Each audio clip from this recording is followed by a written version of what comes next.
જય શ્રી રામ. આજે હનુમાન જન્મોત્સવ છે, ત્યારે તમામને આજના દિવસની શુભેચ્છા આપું છું.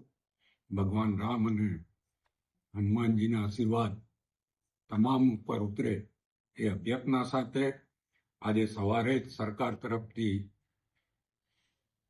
ગઈકાલે જે મુખ્યમંત્રીએ જાહેરાત કરી હતી અને આજે અમારી પાસે જે પરિપત્ર મોકલવામાં આવ્યો છે કે બાયલી વિસ્તારની ટીપી 3 અને 4ના કેટલાક વિસ્તારોમાં જે લોકોની લાગણી અને માંગણી હતી અને 22ની ચૂંટણીમાં બાયલી ખાતેની જાહેર સભામાં મેં જાહેરાત કરી હતી કે બાયલીમાં અસાનદારો આવશે.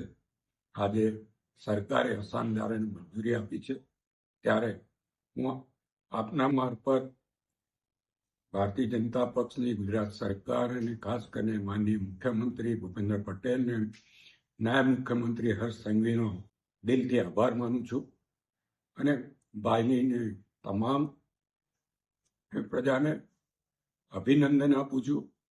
ભવિષ્યમાં સમગ્ર બાયલી વિસ્તાર આસાનદારામાં સમાવેશ થાય એના માટેના પ્રયત્નો પણ અમારા ચાલુ રહેશે એવી ખાતરી પણ આપું છું. આજના દિવસે ફરીવાર હનુમાન જન્મોત્સવની તમામને શુભેચ્છા, અભિનંદન. જય શ્રી રામ.